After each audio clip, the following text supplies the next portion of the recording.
Hello everyone. This is the CSIR NET June 2012 PYQ from the group theory. Group theory से question है, यह character table दिया हुआ है. किसका कैरेक्टर टेबल? C2V का कैरेक्टर टेबल दिया हुआ है, जिसमें हमारा जो कैरेक्टर टेबल दिया हुआ है इसमें क्या दिया है कि if the initial and final state belongs to A1 and B1 irreducible representation. Then इसमें पूछा क्या गया है, the allowed electronic transition from A1 to B1.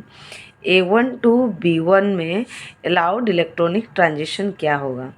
So this is so simple, बहुत इजी है. इसमें आपको करना क्या है, सबसे पहले क्या करना है कि जो A1 का जो वैल्यू है वो लिखना है. A1 का वैल्यू यहाँ पे क्या है? A1 का वैल्यू गिवन है 1 1 1 1 1. एंड देन हमको B1 का वैल्यू लिखना है.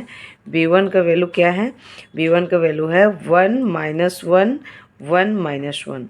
देन दोनों का वैल्यू को मल्टीप्लाई करना है. मल्टीप्लाई करने से हमारा क्या आएगा? 1 -1 1 -1.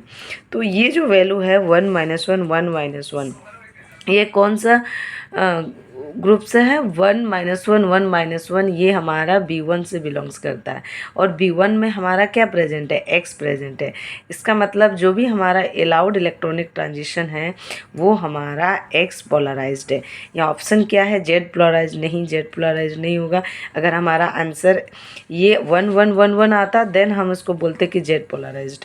Y पोलराइज्ड भी नहीं है. अगर हमारा 1 -1 -1 1 आता तो वो Y पोलराइज्ड होता. तो हमारा आंसर क्या होगा? It will be X polarized. XZ polarized ये तो होगा ही नहीं, क्योंकि XZ तो कहीं है ही नहीं. सो इस तरह से अगर कभी हमको कैरेक्टर टेबल गिवन हो एंड उसमें पूछा जाए कि कौन से इलेक्ट्रॉनिक ट्रांजिशन अलाउड है, देन हमको सिंपली क्या करना है, दोनों का जहाँ से जहाँ ट्रांजिशन बोलेगा उसका वैल्यू को मल्टीप्लाई करना है.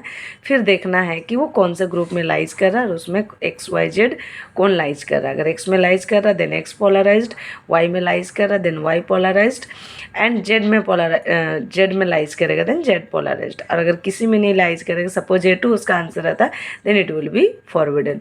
सो this is one of the important question जो कि प्रीवियस ईयर में पूछा गया था. And it's a very easy, आसानी से आप सॉल्व कर सकते हैं. Okay, thank you.